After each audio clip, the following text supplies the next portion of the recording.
I can't believe this. Trevor, you know this guy? Ari and I worked together. He was in my crew. We were like best friends. No way, that's crazy. You want to know something really crazy? He was here the night that I died. Guys, let's welcome actor, producer, writer, director ASHER GRODMAN, who plays Trevor in the hit CBS show Ghosts. First off, congratulations on the show. It was Thank you. such a good show, such a hit, really funny. How have you been since the show released? Oh my God. Well, that's a very big question. You know, in the beginning, you're just kind of making a thing like in a void, especially with COVID. We're all just kind of in our little bubble making this thing in Montreal. So there's no sense of like the response to the show wasn't something that was, I think, infiltrating our lives. The premiere happened. We were like, oh man, I guess something's going on here. This is, you know, catching fire maybe. And then for most of it, we were together just still shooting. So you're just chugging along. It wasn't until we finished the series, finished season 1 in late January that we all started like reintegrating into society. And then it started to feel real, you know. You know, it's crazy to hear from old friends who are watching it and people you know, who I admire who are watching it. And I'm like, you're watching my show? That's crazy. So yeah, it's been a surreal experience. But the best part has been, you know, that going on this journey with a cast who genuinely likes each other. That's been, I think, the highlight. You mentioned the cast, like you guys have just such good chemistry, like all of you. It's like it's amazing to watch the show and feel the organic connection among everybody, and that's what makes it really, I don't know, it's just genuine. It clicks with everyone, you know. Yeah. Like you watch it Yeah, and then you just connect with it. Yeah, I think that they did a really good job of I mean, I think the pandemic oddly helped a little bit because we were kind of trapped together. And even before we got to do the show, we knew we all liked each other, but the pandemic kind of there was a long waiting game to see if we'd ever be able to make this thing. So we were all kind of so hopeful that it would happen, that we appreciated it when it did. But I also think the writers are amazing. Our showrunners, Joe Port and Joe Wiseman, and the whole writers room have this ability to take something that like make something very light and accessible and fun, even something that's as like dark as the afterlife, and then like turn it on a dime and make it poignant all of a sudden. And there's this fun way of the way like the show kind of like passes the ball between all 8 of us, plus with Sam and Jay, that it hopefully leaves you wanting more of each character. For sure. I mean, that's how I feel every episode. I'm like, hold on, wait, it's done? I need more. So it's really Good. yeah, it's really one of those Good. bingeable shows that I just couldn't stop watching. Like Oh, I'm so glad. it's I told you when I met you, like I watched it accidentally on TV because it was there. I was like, Ghost? Okay, but this seems cool. Is it gonna be scary? I don't know what it is. I just came in blind, and it was really fucking brilliant and funny. So it's really Thank you so good. much. Yeah. Now let's talk about Trevor. Okay. How would you describe Trevor's character evolution throughout the entire season? Oh, wow. Well, first of all, the coolest thing that could ever possibly happen to Trevor happens, which is this hottie shows up and inherits the house. So for him, who's like, you know, most recently dead, speaks a different language than almost everyone because his whole life was based on partying and the references of those times. Pete gets it a little bit, but not enough. And so Sam shows up and he's like over the moon. And then over the course of the season, I think there is a kind of becoming even tighter with the group, and also getting to experience the joy of the other ghosts kind of learning more about the world. I mean, the world has changed in the 20 years that Trevor has been dead, but you know, I think Trevor loves watching Isaac squirm, you know, as he discovers the world a little bit, and has that relationship with a lot of the different characters. Of course, there's that moment when Trevor thinks he's a father, you know. That's so funny. It's just such our writers, it was such a good idea.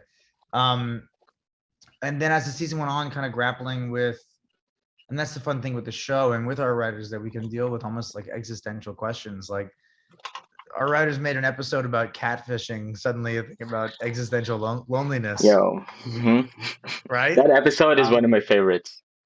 It's so. I was like, how I don't know if I can curse on this, but how did You you guys can, come you up with that? can. It's brilliant. How the fuck did you guys come up with that? It's such a great idea. And then of course with Trevor's pants, you know, the mystery that it became, which I never saw coming. Being able to, as I think a lot of the characters do, re-examine their lives, and kind of realize that maybe the best family that he's ever been part of is the one he's with right now, you know, and that this group has his back. And I think that's one of the fun things about the show is that life continues into the afterlife, and there's still unfinished business that can be a joyful, if not turbulent, ride. You know, I like that you said that life continues even into the afterlife, because it's weird because I was talking to my sister about this kind of thing like the other day, and we're like, when we die, we don't really disappear. It's like, 'cause if we're energy, it's neither created nor destroyed. So you just become a different form kind of thing. And it's something that this show explores for real. And it's really nice if you think about Yeah, it. and I think there's something about, you know, I don't want to get political or anything like that, but there's something, you know, I think we're all having a really hard time trying understanding how other people do certain things, right? Mm-hmm. And I think there's something about this. May be so grandiose, so maybe I should just shut up. But I think there's something about like death, and you know, we all have to deal with it. And this show, the concept of this show, which comes out of the BBC, of course, is kind of, there's this like level playing field in the kind of you know, death makes our lives very trivial and therefore makes them very relatable and accessible. And all these characters are dealing with that together, which can be fun, a lot of fun. It is fun. And I like what you mentioned it earlier too, how like it could be dark, but it's still light at the same time, which I think is the magic of the show. What drew you to this character? The second that I read, I've been doing this for 18 years, and most of them have been filled with unemployment and struggling. But in the course of that time, I've done a lot of pilot seasons and read a lot of these pilots. And always you read a pilot and you can tell from the pilot exactly what's going to happen in episode 2. You kind of see the arc of the story. But this one, I read it and I was like, there was so much joy on the page. It was so funny and poignant. And I was like, they could do anything. Mm-hmm. There's no saying. They are boundless. The opportunity, the potential is endless possibilities. Is what I'm trying to say. So that was thrilling. Plus, the characters were so specific and well written. And I saw an opportunity with Trevor, even though he was, you know, the writing was very specific and he was tied to a time and a place. But I also kind of saw this like puppyish quality in him that I thought, could add another level and was something that I was interested in playing with. And so all those elements together. But it really, I mean, the writing was just outstanding. Do you think that it gives you some sense of freedom knowing that this could go on any direction? Does that help you? Like, is it something like at the back of your head, this kind of like, oh, I have a lot of freedom in this. This could go anywhere. Does that give you that sense of something? It's funny. Freedom is an interesting word. I don't know that it's freedom, although I guess maybe it is. I think there's excitement in that and the way television works, we do a table read. Like we start shooting a new episode on a Monday. We're doing the table read and finding out what episode we're shooting on that Monday when we read it like the previous Wednesday. Like we move so fast. So I genuinely have no idea what's going to happen next until we get to that table read. And we did 18 episodes. There wasn't a single table read where I was like, oh yeah, okay, this is what we're doing. It was always like, what? Like I was always surprised. And when you read a script for the first time, if you're surprised, hopefully the audience will be surprised and have that same journey. So I think it was the excitement that the endless possibilities created. Do you prefer that being surprised as opposed to being like, uh, as opposed to kind of like predicting things? Oh, absolutely. Because if you're not surprised, there's nothing like if you can predict what's going to happen next, there's really nothing for you to watch. Mm-hmm. You know, the figuring out what's going to happen is the thing that pulls you along. And then the really satisfying things are, this is in the words of Sidney Lumet, when things are unpredictable yet inevitable. Oh, I love that. I know. He was amazing. I wrote my senior thesis on him and got to interview him, and that was one of his quotes that he gave me. I don't know if it started with him, it may have started somewhere else, but I love that because you get those and you find these at the end of series, which we are, or end of seasons, which we are reaching, where you have these things where you're like, you never saw it coming, but yes, of course that's what had to happen. And there's like a satisfaction in that. Mm-hmm. Ah, that's beautiful. I'm gonna write that after this and take a note of that. There you Now, go. let's talk about the highs and the challenges that you experienced The throughout drug this whole induced experience. highs. Not necessarily any kind of high. Yeah. So yeah, what are the highs and the challenges for you? The highs are the moments where you're on set and you know what the scene is, you know what's going to happen, and yet it is happening in a completely organic and free way, where like you and your scene partner are just rolling and the cameras are capturing it. Like those where the scene feels like it's improvisation. Those are the highs, and they're so much fun. And with this group, it's extra special. And then honestly, hearing people's response to the show, like the tweets. Twitter is a very nice place if you're on Ghosts. I'm very aware that it is not nice if you're in other line of work, another line of work. But the tweets that I get where it's like parents saying, "This is the one thing that my child will do with me is watch Ghosts." Like that's amazing. So that's a thrill, and sharing it with my friends and family. So those are the highs. Doing it, and then the experience of sharing it with people you love, or the stories you hear of other people coming together. You said the lows or the difficulties? The challenges or the lows. The challenges. The challenges are, figuring out a new scene. Sometimes the scenes just kind of flow and they come. There's pressure involved in all this stuff, dealing with anxiety, things of that nature. And there's so much new happening, right? My life's changing a little bit and I'm like, oh, what does all this mean? So that can be a little anxiety inducing, but the challenges are all good challenges because at the end of it, you're like, oh, I did that. That's cool, and even if you watch the show and there's a moment that you're like, oh, that could have been, it was right there and I didn't quite hit it. You get another moment. There are more moments. Yeah. So, yeah, I think those are the challenges. I was gonna ask you like how were you able to rise above those challenges, but you kind of answered it, in a way.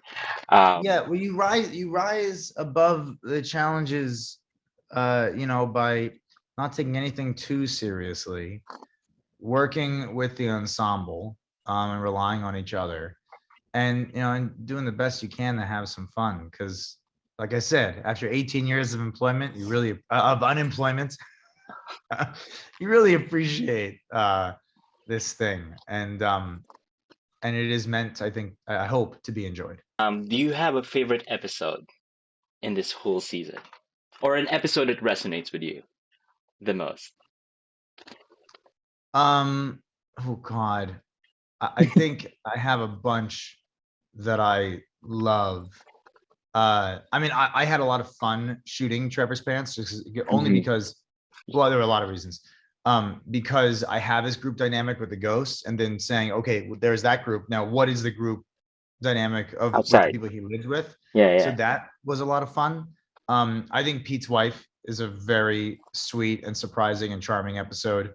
All the storylines in it are great, with Thor and Sass getting into reality television, and then with Trevor and his DILF thing, and then of course with Pete and realizing what's happened with his wife, even when he was alive. That's a great episode. I think Therapy is a great episode, in that everyone is in it. Everyone is involved.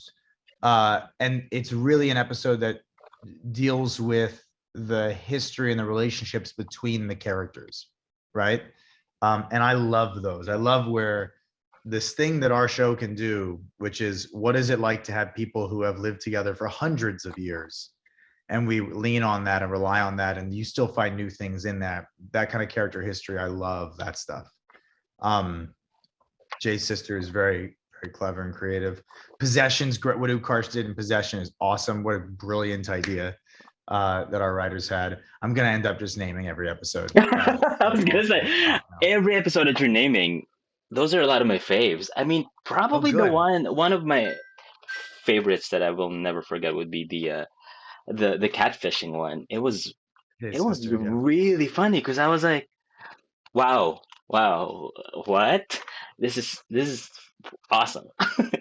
Yeah, and even the way that, like, that's the fun, like, even the way that that like different dynamics get formed, like the whole Shawshank Redemption style thing with which we tell that story, and then the fact that Jay and Trevor, who couldn't be more different, are the two who understand what that is, and Sam doesn't. I mean, there's so many different dynamics that play out in that. Also, Poonam is incredible, who's a guest star and plays Jay's sister, and that is fantastic. Chris Gernon directed that episode. Yeah, those episodes where we're doing something that no other show could do, those are the ones that I love. So like a Pete's Wife, where he figures out all these years later that everything he knew in his life, well, not everything, but a big part of what he knew in his life was wrong.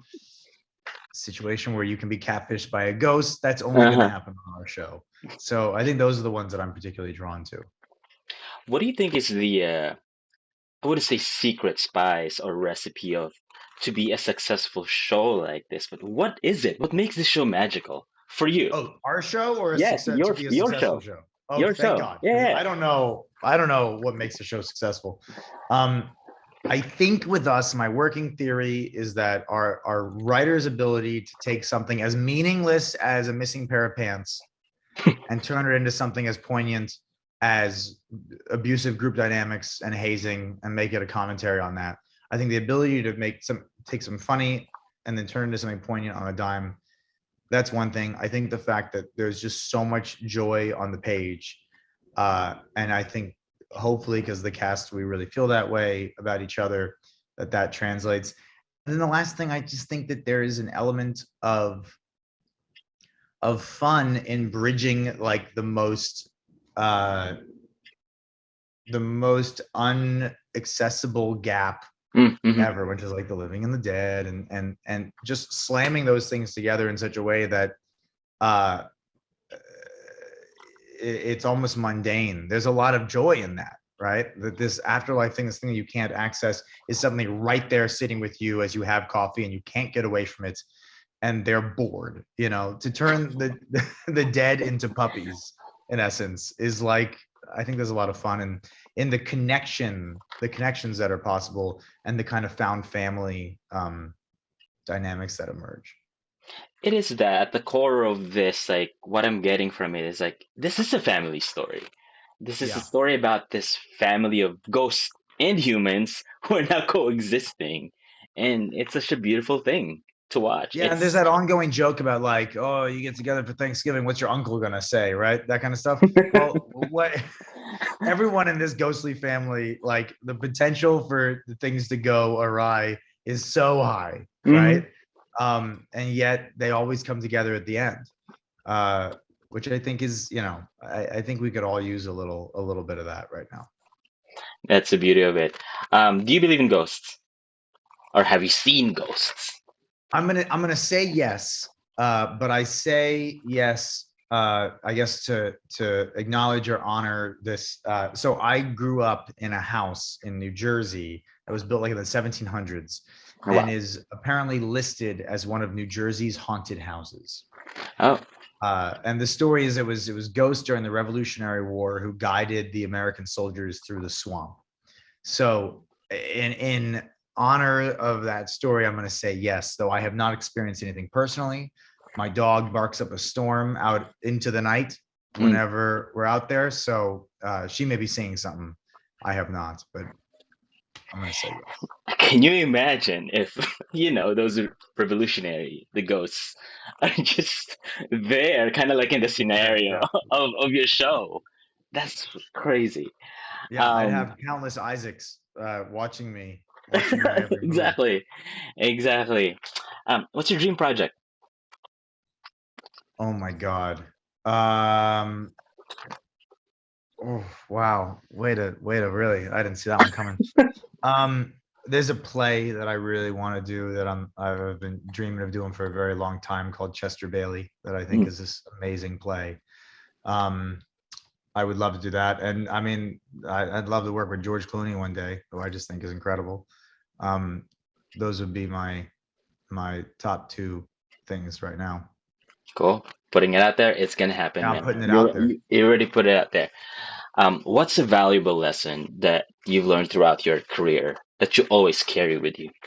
I'm gonna that story is more important than character, because as an actor, because it makes you part of the team.